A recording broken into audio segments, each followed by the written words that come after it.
It's time for forgiveness. We've got a special guest today, and we're going to give you 20 to 30 minutes of forgiveness with Arash Vossoughi. Arash, welcome to the show. Great to be here with you guys. All right. Well, we're going to jump right in. This is Election Day, by the way. You may not be watching this on Election Day, obviously, but we're bringing you some good stuff here. And Arash is a world-class mindset coach. Arash, I'm going to let people maybe you can just bring them into your world with 5 minutes of your background, and then we're going to get into this topic in more detail. Sure. Yeah, I've been coaching people all over the world for the last 17 years. I was gifted with, in my opinion, I had the best mentor in the world in Bob Proctor, and he really took me under his wings. He was like a second father to me. And it's interesting with the topic we're talking about today, because him and I used to have a lot of conversations about forgiveness and the importance of it in our life. But my company, what we do is we work with individuals who are inspirationally dissatisfied, who are sick of the grind, and we teach them how to create a life of freedom without constantly grinding and striving and trading their time on things they don't want, and really break them through mentally, because everyone has heard mindset, but mindset, a lot of people don't know what it means. It's how you see the world. And so going into this topic, forgiveness is part of our mindset. And mindset creates 95% of our results, whether people understand it or not. So once you install the right mindset, you're going to live a completely different life. Well, I want to jump right in because we've talked about so many things on the show regarding forgiveness. But one of the concepts that I feel like we have not really addressed is money and wealth. And so many people want more of it, but no one wants to talk about it. And I think it's because they have a poor relationship with it. And part of that stems with, I believe, their concept around forgiveness, because there's so many decisions that we make around our finances that may not appear that they were the right decision, and then we have this inability to forgive ourselves. So I would like you to talk about, people probably aren't experiencing that forgiveness has an impact regarding their relationship or energy around money. Could you go into that? Yeah, money is an interesting thing, because a lot of people's relationship with money is based on how they were raised. And what happens is I have people that I've coached that grew up extremely wealthy, but then their parents could have had a bad marriage and they blamed it on money. And it didn't have to do with the money. Money's always an effect. But most people don't understand money, so they don't heal their money wounds. If you don't have a lot of money in your life, there's something going on inside of you. And money is an attitude. And when we talk about we make a financial mistake, I know I've made financial mistakes. I think everything is happening for us, not to us. So once again, it's our philosophy around it, but money is an attitude. And if we look at the money, or if we're not willing to speak about money, what is that saying? It's saying that I don't have a good relationship with it. And what we have to understand is we're going to make mistakes. Mistakes is part of the deal, but we have to learn from the mistakes. We want to be grateful for everything, because to me, the opposite of somebody who's unforgiving is gratitude. And gratitude is the foundation of any leadership. And I'm talking right now about leading self with what you're asking me, Kelly, because if we're not making mistakes, we're not going after something big. But we want to understand and put money in its proper order. And everything is about us. And so as we keep growing us and transforming us, we're going to transform our mistakes into blessings. We're going to transform our mistakes into winning, because you're not going to win if you're not willing to make mistakes. But we have to purify our heart. Anger is a form of scarcity. Having a poor relationship with money is a form of scarcity. Well, how do you heal your heart? You heal it with forgiveness. We want to forgive everything, especially ourselves. I think the hardest part of this journey called life is forgiving of self. But in order to forgive self, we have to understand who we are. And most people don't understand who they are. And they're wanting to create more money, but they're not willing to change. It's never going to happen until we grow ourselves. Well, I want to comment. You just said we have to forgive everything. And there's someone listening to this podcast right now that is saying, Arash, but you don't understand what happened to me or what I've been through, because I can't forgive that, or you wouldn't tell me to forgive that if you knew my story. What do you say to them? Well, forgiving isn't something you do for someone else. It's something you do for yourself. When you hold on to that anger, what you're doing is you're trapping yourself in the past, and then your past becomes a self-fulfilling prophecy in your future. So the way my philosophy is that we're all here to create a much bigger and better future. Now, I would tell that person, I've been burned royally by people. And the minute I started understanding forgiveness is the minute I started living emotionally free. So it's not that you're letting them off the hook, but you're opening the space for you of really taking your power back. Because every time we're in anger, we're blaming somebody else, we're blaming circumstances. All we're doing is we're the greater part of the problem. We become victims to our circumstance, and we can only control what we do. We can't control what somebody else does. And my advice would be, don't spend time with these people. My advice would not be put yourself back in their energy. My advice would be move forward, but free yourself so you stop drinking their poison. Yeah, and Arash, so you just mentioned energy. Everything is energy or frequency, right? Vibration. And when we're in a negative vibration around this concept of forgiveness, because it puts our body in a vibration. So could you talk about the attraction, because we're attracting everything through our thoughts and our feelings. Can you go into that for a minute? Yeah, everything is energy, whether people understand it or not. The universe is 99.999% energy. So it works based on we always attract like energy. But the reason people have a hard time forgiving is they don't understand how powerful their thoughts are in their life. You know, I remember when I was first studying this, thoughts are things. I'm like, oh, that's cute. Then I started going deeper into it, and I really was like, oh my gosh, I better understand this, because the thoughts I'm putting out are coming right back to me. I just started observing my environment, but the thoughts we're thinking, this is very important everyone understand this. The thoughts we're thinking dictates our emotions. And our emotions dictate the vibration we're in, and the vibration dictates what we attract.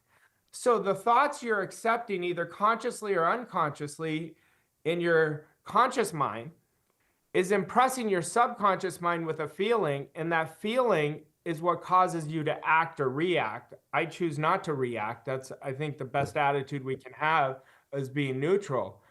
But attitude is everything. So when we look at forgiveness is an attitude. But we have to understand the importance. When we're angry, we're emotionally involved with what we don't want. So we're going to keep bringing forth what we don't want into our life. Arash, when you look at, the paradigm, or let's say the conditioning that somebody grows up with around different concepts, let's just say, for the purposes of our show, forgiveness, do you think, working with hundreds of people all over the world, do you see a pattern with people that, okay, this is just something they've carried on into their adulthood, this behavior pattern? Oh, I'm not able to forgive, or I'm not wired that way. I don't think that way. It's, I grew up in, like for me, I grew up in an Italian family, and forgiveness wasn't part of the DNA. So Yeah. do you hear this a lot? I'm sure you do. I want you to talk about it, where somebody is just carrying a habit pattern into adulthood because that's what they saw growing up. How do you coach somebody around that? Yeah, there's no question. It's a paradigm that's past generational, but we have to what I try to do is educate the people. And I think through education, we can create great awareness. But we've got to understand why we hold on to anger. We hold on to anger because we're driven by the ego.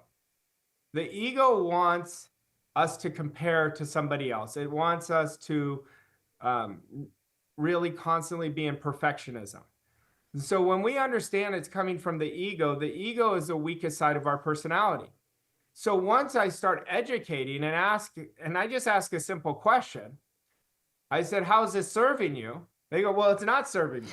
All right. And I said, "So why don't you let it go?" "Well, it'll take me 2 days or it'll take me a week." I said, "No, you want to let it go right now." I said, "Because why would you want to infect your central nervous system with such toxic energy? Because all you're going to do is make yourself sick." Like if you look and observe, the people who are the most angry are the most miserable people in the world, but they're not taking personal responsibility. They are more emotionally involved in being right than being free. And Yeah. you guys have kids. I have kids. I think kids teach us so much because they grow so fast.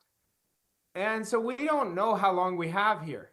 I think it is a complete waste of our energy staying in anger, staying in our old story, staying in our parents' paradigms of unforgiveness or our grandparents' paradigm of unforgiveness, because all we're going to do is keep ourselves from impact of what we can give the world that creates a ripple effect.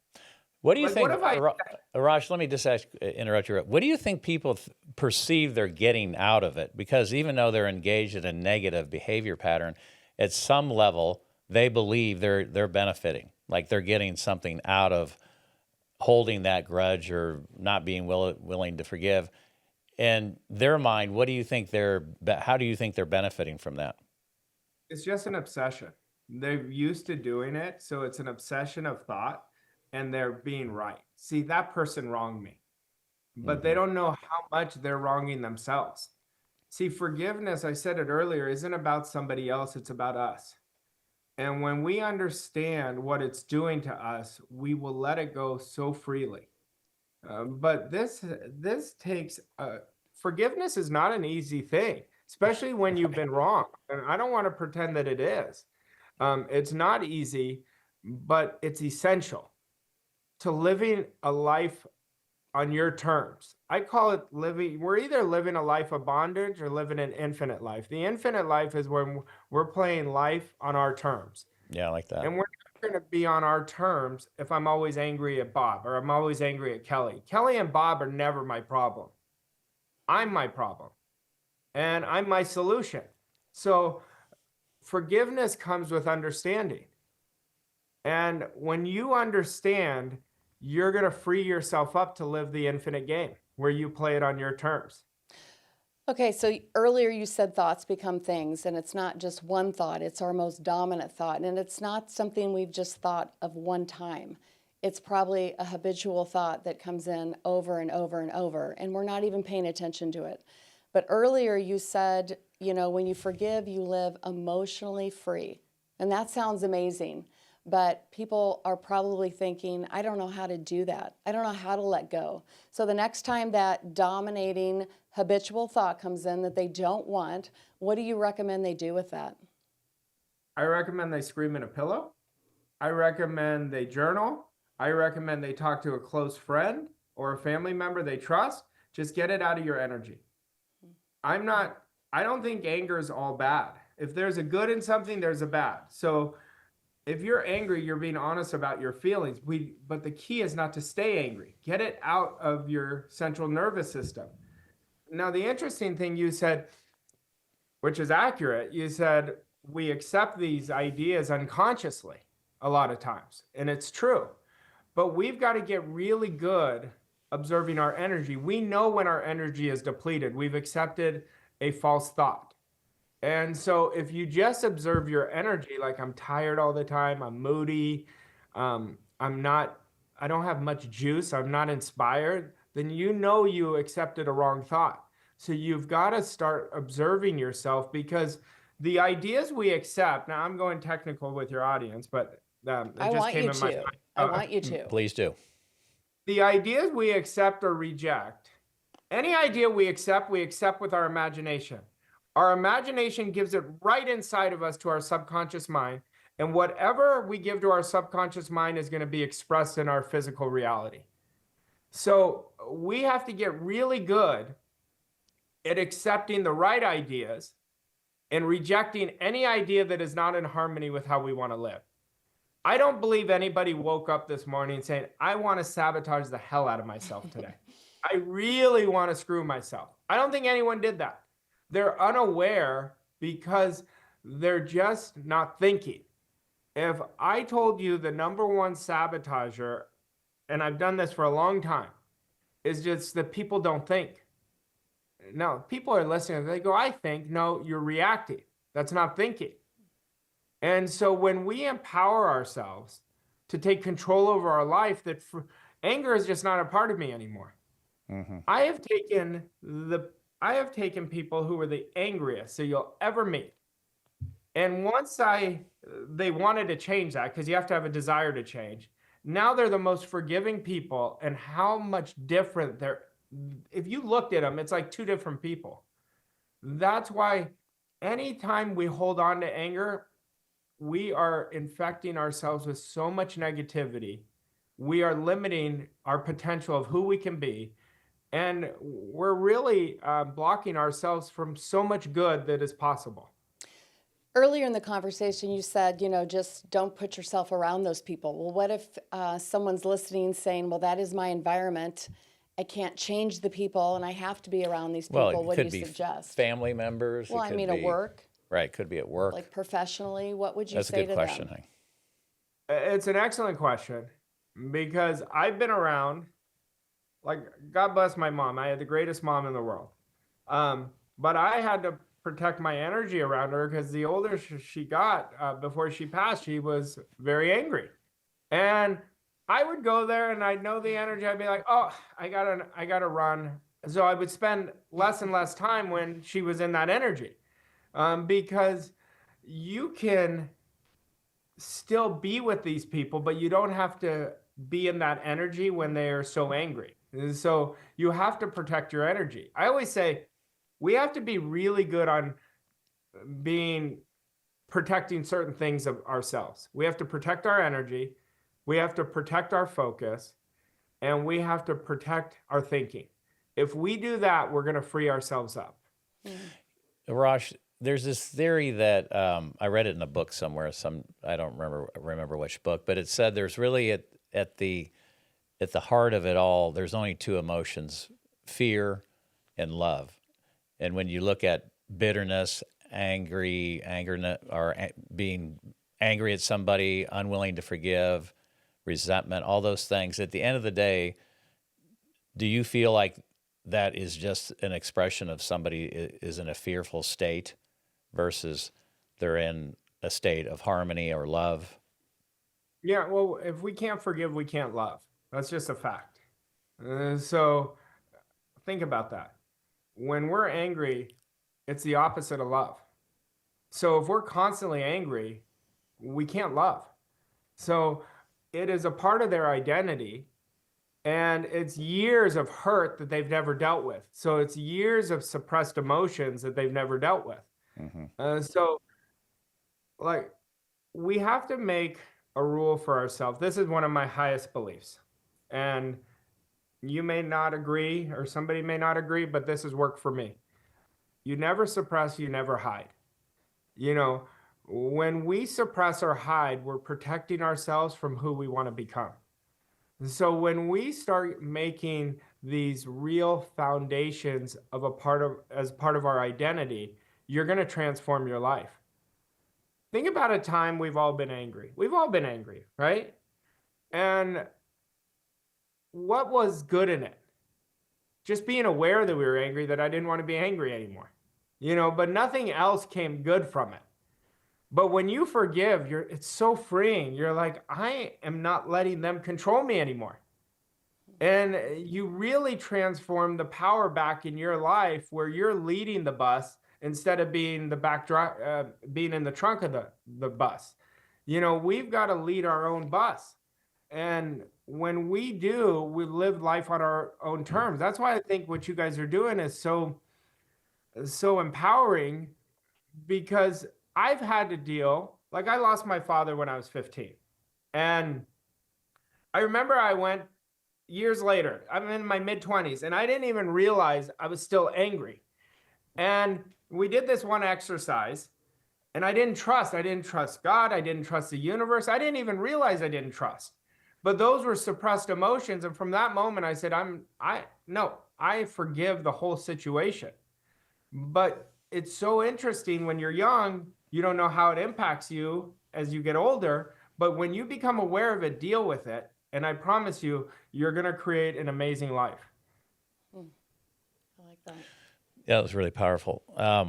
So, Rosh, we're going to kind of wrap up here on our 30 minutes of forgiveness this morning. And you've said a lot of things that are very compelling and very powerful. We always like to end our conversations with our guests just asking them what is their definition of forgiveness. If you had to encapsulate it in one or two sentences, what would you say? My definition of forgiveness is always looking at gratitude. It's gratitude. Without gratitude, there is no forgiveness. And so my definition is be grateful for every experience and look for the good in everything. And I promise you, you will be pure in your heart and you will remove so much anger. And that anger is keeping you from the life you truly desire. Go ahead, honey. Well, I have so many questions I want to go into, but I'm going to also end on earlier in the conversation, you said something I don't think anyone has said on the show, and it's living emotionally free. And that I stuck with that. Yeah, I love that. Yeah. And I guess I would like to dig deeper just really quick, and you explain what does that look like and feel like in your life so someone really understands what does he mean by that, because I want that. Years ago when I really got deep into this work, I thought I wanted, because I was struggling, I thought I wanted financial freedom. I didn't. I wanted emotional freedom. And emotional freedom is where you're so comfortable in your own skin and you're not worried about what anybody else thinks and you're living life on your terms. When I think that's what we all desire. We all desire to live free. Our soul hates being boxed in. That's like if we're in a situation where somebody's really needy with us, you just want to go. You just want to get away from it. Mm-hmm. It's because we're not free. And so when you're emotionally free, and I think that's the lesson we're here on to live, is to serve and be free so we can express our genius. And when you're emotionally free, you're never holding back. Like think of kids. When kids, they're the most honest when they're younger, right? They'll tell you whatever they think. We came into this world emotionally free. And then we started picking up, like Bob was saying, on other people's paradigms. And then we conformed and we've gotten rigid. We've gotten tight with ourselves. We want to be loose. That's emotional freedom. Like today, imagine you were living where you didn't care what anybody else thought. You were just doing what you loved. That's emotional freedom. And to create emotional freedom demands personal transformation. You're never going to get it until you transform yourself.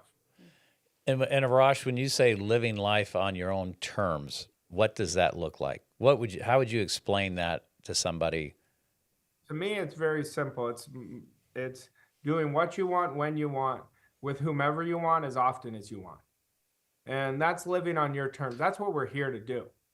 We're not here to do what we don't want, yet we're constantly doing what we don't want.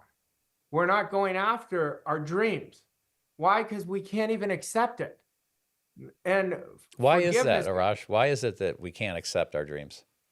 It's because we forgot who we were. We have to understand we're spiritual beings living in a physical body, and we've been gifted an intellect. And how we use our intellect is how we create our environment. But we're not using our intellect accurately the way it was given to us. So we have to start radically accepting much bigger ideas of ourselves. And we have to understand every one of your listeners right now wants something. And they've got to accept that want right away. And then they've got to fill it in their mind and really make it a love story where it's always on their mind. When anything's a love story, it's a beautiful energy. We're talking about forgiveness, beautiful energy. When you're in love, it's always on your mind, but that's how we want to think about towards accepting bigger and bigger ideas of ourselves. Yeah. Well, but you're going to hear this. I know you hear this from people you coach. It's the story that they've bought into. They've told themselves this story so many times that, as you said, at some point the subconscious is going to grab a hold of it and it becomes a reality for them, right? So how do you break somebody's like that cycle, that story they just want to tell over and over and over again? How do you interrupt the pattern, so to speak? Well, I cut them off is what I do. And I say that's honestly what I do. You interrupt the behavior. And I say that's your old story. So we have to write a new story because our story becomes our self-fulfilling prophecy, which our story creates our identity, our results. So we have to rewrite our story every day of the story we want. Now, I'm talking about doing some work now. Yeah. But right. If you want to be emotionally free, you have to pay that price. So we've got to go build a new model. See, I never work on my old model. I'm just constantly building the new model because it's much easier to behave our way into a new identity than it is to think our way into a new identity. So a great exercise. That's really powerful. Arash, say that again. That's super powerful what you just said. Sure. It's much easier to behave our way into a new identity than to think our way into a new identity. Thinking is the hardest work in the world. But once we disrupt comfort, say, I'm doing this and do it right away, you just transformed your identity. But like, let's say somebody's on this call and they want to change their story around forgiveness. Let's say they say, you know what? I am sick of holding all this anger in. I would recommend every morning when you wake up, you write your new story. I'm so happy and grateful now that all I do is focus on love. I am not letting people off the hook, but I'm nourishing my soul by moving forward. And I'm constantly getting better and better every day. You keep writing that over and over again, you're going to change your story and you're going to forgive so much more quickly. I know, I love that. Arash, thanks so much. People can start behaving their way to forgiveness. That's really good. Yeah, we could talk I know we could keep going a lot, quite a ways here, Arash, but you shared some really powerful ideas. And I always like to say we think from ideas. And if we never entertain any new ideas, how do we expect anything to change over time, right? But you shared some really powerful ideas today that I think that people can just start to grab hold of and think through, and how can I apply some of these ideas that Arash shared this morning? Things can begin to change quickly. So, any parting words, my darling? No, I'm just going to really consider emotionally free. That really stuck with me. And I'm going to start behaving in the manner or mindset of being emotionally free. It's a beautiful idea. Yep. Arash, where can our listeners find you? More information on Arash. You can go to my website at vosscoachingco.com. I have a podcast that's kind of like yours, really 20, 25-minute segments and that are very actionable. It's called 7-Figure Standard Podcast. And I have a lot of my content on YouTube. If you just Google my name, you'll find me. But I want to congratulate both of you guys because this is a different podcast for me that I've been on. I'm on a ton of podcasts. And this is I call it the real work, the deep internal work that you guys are doing. And, there's fake work and there's real work. You guys are doing the real work. And I want to congratulate you because forgiveness has been a huge part of my transformation, and keep doing it because you're impacting you. I guarantee in a few years, I'm going to talk to you guys and you're going to tell me how many millions of people you've impacted. So I want to congratulate both of you. And I accept that idea. Thank I you, also Arash. accept that idea, Rosh. You know, Rosh, I don't want to go backwards here, but I just feel compelled to ask this question before we wrap.